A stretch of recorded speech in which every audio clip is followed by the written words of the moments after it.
Muy buenas tardes a todos y a todas. Espero que estén todos muy bien. Bueno, vamos a empezar unos audios respecto del derecho real de condominio. Vamos a refrescar un poquito, atento que los apuntes que envié vía mail y que también subimos a Telegram, ya hace bastantes días que ustedes los han recibido y me parece correcto que volvamos sobre ellos y los volvamos a explicar, pero esta vez de manera verbalizada. Bueno, para comenzar, vamos a definición. La vamos a encontrar en el título cuarto, condominio, en el capítulo primero, respecto de disposiciones generales. Volviendo sobre clases anteriores, recordemos que el código nuevo, a diferencia del código velezano, tiene una parte, ¿no? Tiene una parte que trata respecto de las normas generales aplicables a todos los derechos reales por igual. Y cuando nosotros tratemos cada uno de los derechos reales en particular y exista algún vacío legal, nos tenemos que remitir siempre al inmediato anterior. El artículo 1983 dice: condominio es el derecho real de propiedad sobre una cosa que pertenece en común a varias personas y que corresponde a cada una por una parte indivisa. Las partes de los condominios se presumen iguales, excepto que la ley o el título dispongan otra proporción. Entonces, tenemos el derecho real de condominio. A diferencia del dominio, este derecho real va a pertenecer a dos o más personas. Cada una de ellas va a ser titular de una parte indivisa. Si nada se dice al respecto, la ley va a presumir que las partes son iguales, excepto que la ley expresamente, diga lo contrario, avale una proporción distinta a la que nosotros en principio estamos presuponiendo. El condominio es un derecho real sobre una cosa propia, ¿sí? Muy importante. El condominio es una cosa, es un derecho real sobre una cosa, es un derecho real sobre una cosa propia, la cual puede ser mueble o inmueble, y de la que son titulares dos o más personas, 2, 3, 4, 10, 20, lo que fuere, pero tienen que ser más de dos. Y que a diferencia del dominio, a diferencia de todo, sino por partes indivisas o ideales. A lo largo del estudio del derecho real de condominio, vamos a ver que estas partes indivisas o ideales se van a volver concretas una vez que se materialice la división del mismo. Seguimos. Perdón. Al haberse adoptado el condominio romano, recordemos que nosotros, fuente directa de cada uno de nuestros derechos reales es el derecho real de las 7 partidas, que fue tomado directamente del derecho real que han estudiado ustedes en primer año. El Código Civil limitaba el derecho de cada condominio a una parte indivisa. ¿Qué significaba esto? Que ninguno de los comuneros o condóminos podía, durante la vigencia, durante la existencia del condominio, circunscribir el ejercicio de su derecho a una parte de la cosa físicamente determinada. Esto fue tomado del derecho real. Entonces, ¿qué significa? Antiguamente, si éramos 4 o 5 los copropietarios o comuneros o condóminos respecto de un inmueble, se presuponía que cada uno de nosotros teníamos una parte sobre la misma. Cada comunero es titular de una cuota o parte indivisa. También, también denominado doctrinariamente parte intelectual, abstracta, alícuota y expresada por una cifra. no se identifica con ninguna parte material de la cosa. Acá todavía no llegamos a la parte material de la cosa porque no existe división.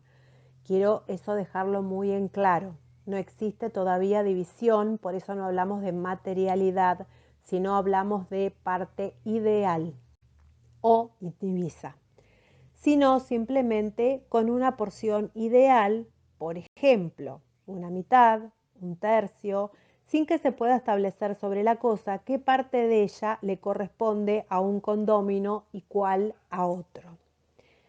El nuevo código reproduce en algunas partes a lo largo del estudio de este derecho real esa idea que nos llega a nosotros a través de las fuentes tomadas del Código Velezano, agregando que las partes de los condóminos se presumen iguales, excepto que la ley o un título dispongan otra proporción.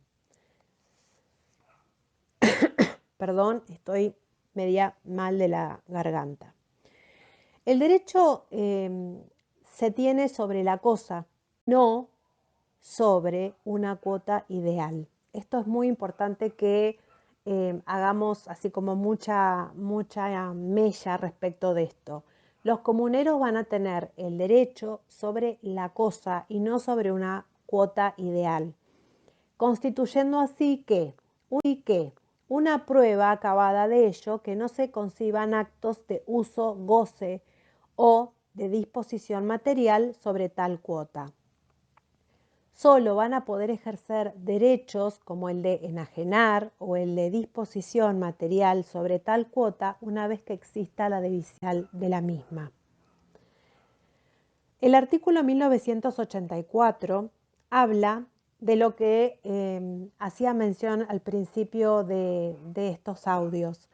Hace mención a las aplicaciones subsidiarias y dice: las normas de este título se aplican en subsidio de disposición legal o convencional a todo supuesto de comunión de derechos reales o de otros bienes. Las normas que regulan el dominio se aplican subsidiariamente a este título. Son los derechos reales, ¿sí? Existe comunidad de derechos reales siempre que dos o más, o tres, o cuatro, o cinco, o las que fueren personas, aparezcan como titulares de un derecho real que por su contenido, ¿sí? Contenido patrimonial, nunca nos olvidemos de eso, condición sine qua non los derechos reales son de absoluto contenido patrimonial, solo admite el ejercicio por parte de una persona, o en otros términos, sobre una cosa recaen dos o más derechos reales exclusivos de la misma naturaleza. El dominio es el derecho de dominio que pertenece a dos o más personas. No es más de un dominio de sujeto múltiple que participa de sus mismos caracteres con las adecuaciones que derivan de sus notas específicas. Vamos de vuelta. El condominio es el derecho de dominio que pertenece a dos o más personas. Entonces, no es más que un derecho real de dominio de sujeto múltiple que participa de sus mismos caracteres con las adecuaciones que derivan de sus notas específicas. Sus notas específicas son sus características específicas. En consecuencia, dicho lo cual, es correcta la aplicación subsidiaria al condominio de las normas que rigen al dominio, y como a todo supuesto de comunión de derechos reales o de otros bienes. Seguimos. El artículo 1985 habla del destino de la cosa. El destino de la cosa común se determina por la convención. Convención es lo que las partes acuerdan. Convención, convencionalidad. Por la naturaleza de la cosa, ¿sí? De acuerdo a la naturaleza de la cosa, para lo que ella fue creada, o por el uso al cual estaba afectada de hecho. un auto que antiguamente se utilizaba para servicio de taxi, ese sería el uso para el cual estaba afectado. Por la naturaleza de la cosa, por ejemplo, si nosotros somos comuneros de un sindicato que tiene parrilla, que tiene quincho y que tiene pileta, bueno, vamos a seguir utilizando esa cosa, vamos a seguir dándole el mismo destino, por el cual nosotros lo recibimos. Todo condómino puede gozar de la cosa común conforme al destino de ella, con tal de que no la deteriore en su interés particular. Por ejemplo, y ahora voy a dar un ejemplo que lamentablemente no está. Si nosotros fuéramos 5 o 6 personas titulares de un condominio, y a uno de nosotros se nos ocurre, sin la anuencia del resto y absolutamente prohibido, el ejemplo que voy a dar es hacer una fiesta clandestina, utilizando las instalaciones, utilizando el quincho, utilizando la parrilla y utilizando la pileta porque es climatizada, para hacer una fiesta clandestina donde la entrada vale 5.000 pesos. Primero que estamos cometiendo un delito penal, el resto de los comuneros. Entonces, la conclusión de esto es que la cosa no puede ser utilizada para el bien propio de uno de los comuneros en tanto y en cuanto no esté la anuencia del resto de los mismos. El condominio es un derecho real en donde cada uno de los partícipes, en donde cada uno de los condóminos está obligado a respetar a aquel al que de hecho la cosa está sometida. Por lo tanto, por lo cual, si el condominio recae sobre una casa destinada a habitación, como por ejemplo podría ser a un hotel de pasajeros, a un hotel de familia, cada uno de los comuneros tendrá derecho a habitarla, pero respetando obviamente de lo que se trata esa exposición. También podría ocurrir que es una casa de veraneo y somos 4 comuneros y lo que tenemos que tratar es ponernos de acuerdo respecto de la utilización de esa vivienda a los efectos de conciliar el uso, porque no sería justo de que, por ejemplo, Guillermo siempre la utilizara en enero, febrero y marzo y a mí me tocara estar en la casa de la playa, en La Brava, en Uruguay, julio, agosto y septiembre, donde me estaría muriendo de frío. Para surgir los problemas y es ahí donde vamos a empezar a ver los conflictos que se van a suscitar en este derecho real de condominio, los cuales admito es uno de los que me parece que no es un derecho real que haga a la materia económica que tanto se hace referencia siempre, ¿no? Porque trae muchas veces en la práctica más conflictos entre las partes que ganancias entre las partes. Muchas veces entre ellas se hacen alianzas cuando son 3, 4, 5 o más comuneros los que tienen una cosa en común. Muchas veces se hacen alianzas y queda un comunero solo o quedan 2 que son los que tienen que luchar contra la voluntad del resto y es ahí donde tienen que acudir judicialmente a pedir la partición. Seguimos. Artículo 1986. Uso y goce de la cosa. Cada condómino, estoy leyendo, conjunta o individualmente puede usar y gozar de la cosa común sin alterar su destino. No puede deteriorarla en su propio interés u obstaculizar el ejercicio de iguales facultades por los restantes condóminos. ¿Qué significa esto?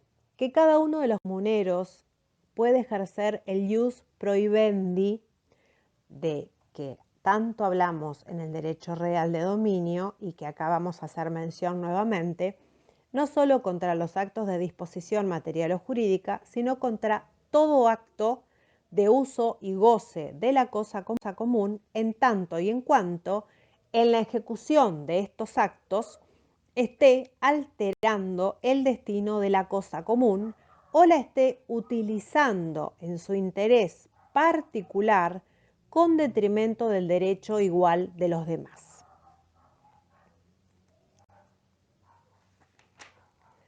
Artículo 1987. Convenio de uso y goce. Esto es algo que se da muchísimo en la práctica justamente por los problemas que acarrea el derecho real de condominio. Los condóminos pueden convenir el uso y goce alternado de la cosa común o que se ejercite de manera exclusiva y excluyente sobre determinadas partes materiales. Creo que acá no hay mayor dificultad respecto de la lectura de este artículo. A ver, si se tratare de un bien inmueble y son varias las personas que tienen derecho sobre esa cosa, lo que puede ocurrir es que deban realizar un convenio respecto del uso y goce de la cosa en tiempo y en forma que le corresponda a cada uno y a cada una de ellos. ¿Por qué? Porque no podría utilizarse un inmueble todos a la misma vez si es que no tienen ganas y no tienen por qué tenerlas. Para eso es que se hacen en la práctica muchísimas veces estos convenios de uso y goce, donde, por ejemplo, volviendo a mis palabras anteriores respecto del ejemplo que hicimos de la casa en Uruguay, donde si fuéramos cuatro comuneros, alteraríamos el uso y goce de la cosa durante 3 meses cada uno, cada año. Por ejemplo, Guillermo, enero, febrero y marzo, quien les habla, los 3 meses siguientes, Bernardo los 3 y Luis los 3 meses siguientes.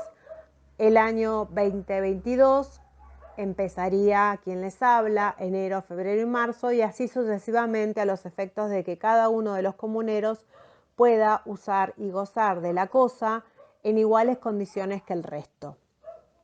Artículo y goce excluyente.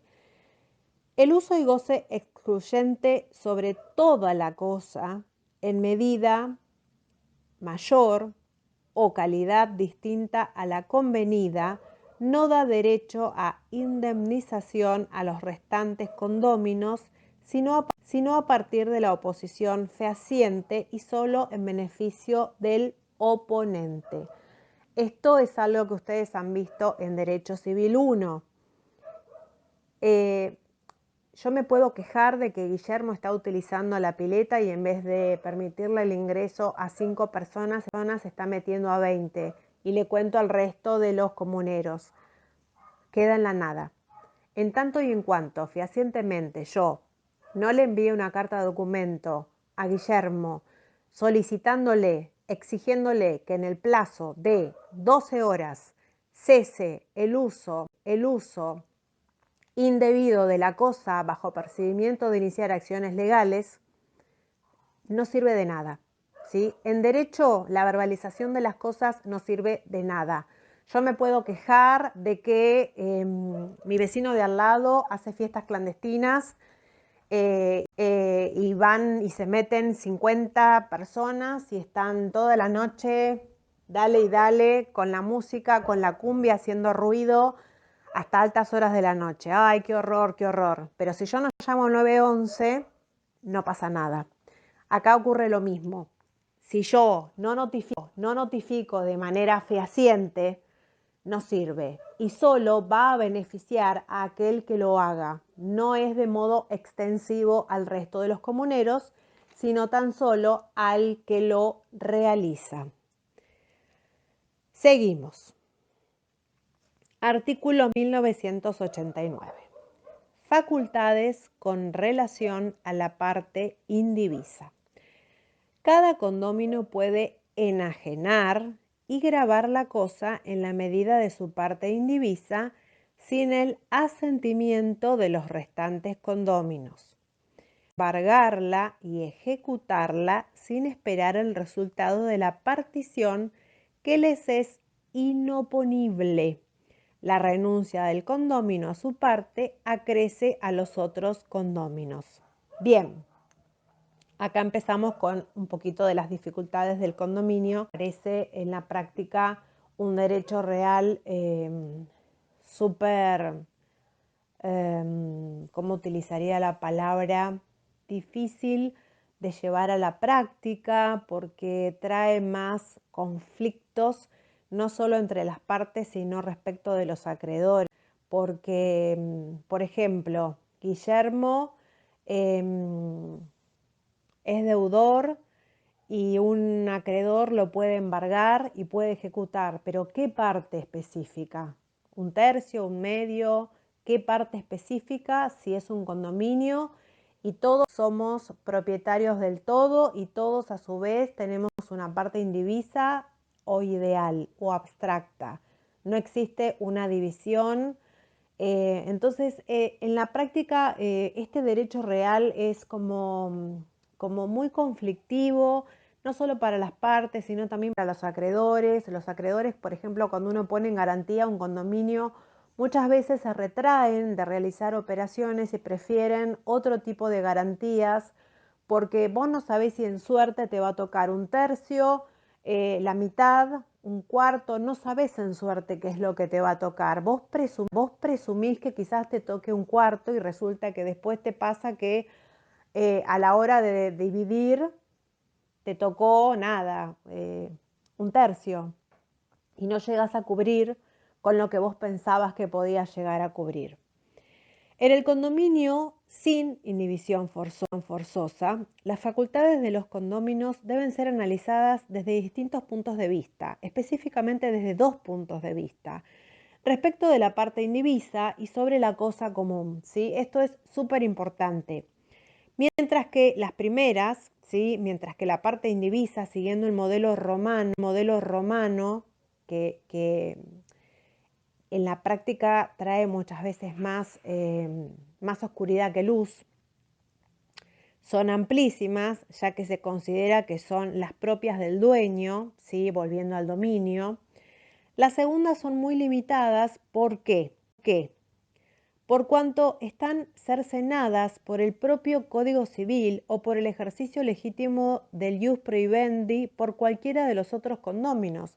Cualquiera de los otros condóminos le puede decir, Guillermo, no, calmate un cachito, porque nosotros no tenemos ganas de que vos pongas en garantía la casa, que garantía, estamos hablando de la hipoteca, ¿no? Cuando hablamos de garantía, se entiende que el único derecho real accesorio que puede, que va a garantizar el pago de una deuda es la hipoteca. Nosotros podemos oponernos tranquilamente a través del ius prohibendi, por cualquiera de los otros condóminos. Cualquiera de nosotros puede oponerse. Entonces, en consecuencia, podemos decir que el derecho de cada uno de los condóminos sobre su cuota es amplísima, sí, es verdad, es muy amplia, pero también puede libremente enajenarla y gravarla. Pero, ¿qué ocurre? Sin embargo, y aun cuando se le permite ejercer todos los derechos inherentes a la propiedad que tiene, por ejemplo, el titular de un dominio, sin necesidad de contar con el consentimiento de los otros condóminos, la identificación no es absoluta, toda vez que, ¿qué ocurre con esto? Que el ejercicio debe ser compatible con la naturaleza de la parte indivisa. Por ejemplo, Guillermo no podría hipotecar absolutamente todo el inmueble porque él no es el titular de toda la cosa. Él no es el titular del dominio, él es un comunero, él es un condominio. Entonces no podría nunca hipotecar un bien en su totalidad, porque no sabe qué es lo que puede ocurrir a suerte de verdad cuando esa cosa se parta. Artículo 1990. Disposición y mejoras con relación a la cosa. Lo leo. La disposición jurídica o material de la cosa o de alguna parte determinada de ella solo puede hacerse con la conformidad de todos los condóminos. No se requiere acuerdo para realizar mejoras necesarias, dentro de los límites de uso y goce de la cosa común. Cada condómino puede también a su costa hacer en la cosa mejoras útiles que sirvan a su mejor aprovechamiento. Esto no tiene mayores dificultades. La disposición jurídica o material de la cosa puede hacerse con la conformidad de todos los condóminos. Cuando estamos hablando de la disposición es, por ejemplo, si nosotros tenemos una casa que tiene un garage y entre todos decidimos, prestamos nuestra anuencia, nuestro consentimiento para, por ejemplo, vender la cochera, quedarnos con la vivienda, pero vender la cochera. Estamos medios escasos de FT, entonces decidimos deshacernos de la cochera. Ahí se necesita, por supuesto, la anuencia de cada uno de nosotros porque vamos a tener que firmar una escritura en tanto y en cuanto somos todos cotitulares de la cosa.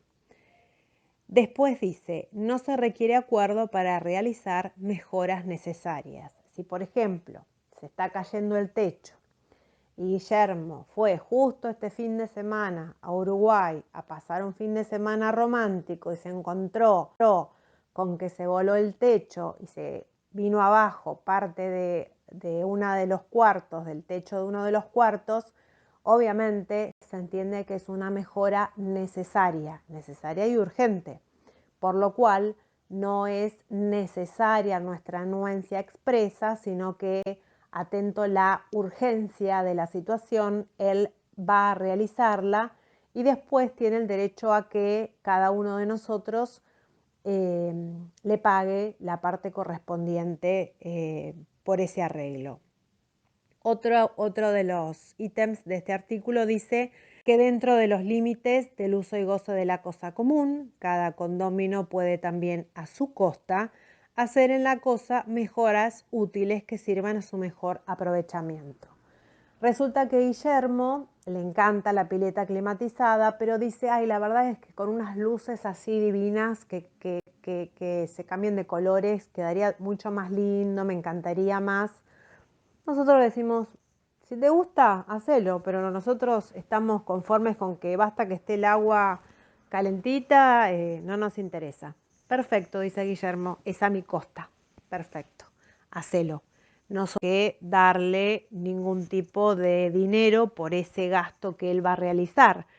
Aunque después lo vamos a gozar, es algo suntuario que no hace a la existencia de la cosa y al buen funcionamiento. A nosotros nos interesa que la pileta funcione, que esté el agua bien calentita, porque nos gusta que el agua esté bien calentita, pero después, si él quiere ponerle playa húmeda, si le quiere poner antideslizante alrededor de la pileta, si le quiere poner piedritas de colores, accesorio a la cosa principal que es la piscina, va a correr a su costa. Nosotros vamos a utilizarla, sí, por supuesto, pero nosotros nos tenemos que limitar a que la pileta no tenga ni una rajadurita y esté perfectamente pintadita. El resto es lo que él quiere hacer con la cosa. Artículo 1991. Cada condómino debe pagar los gastos de conservación y reparación de la cosa y las mejoras necesarias y reembolsar a los otros lo que hayan pagado en exceso con relación a sus partes indivisas. No puede liberarse de estas obligaciones por la renuncia de su derecho. El condominio que abona tales gastos puede reclamar intereses desde la fecha del pago. Volviendo al ejemplo de Guillermo, cuando fue el fin de semana a pasar un fin de semana romántico y se encontró con que los techos de uno de los cuartos se había venido abajo, tiene derecho a reclamarnos por el pago de ese arreglo urgente y tiene derecho también a reclamar los intereses desde el momento en que los efectuó, si no fueren reembolsados en tiempo y forma. Artículo 1992. Deudas en beneficio de la comunidad.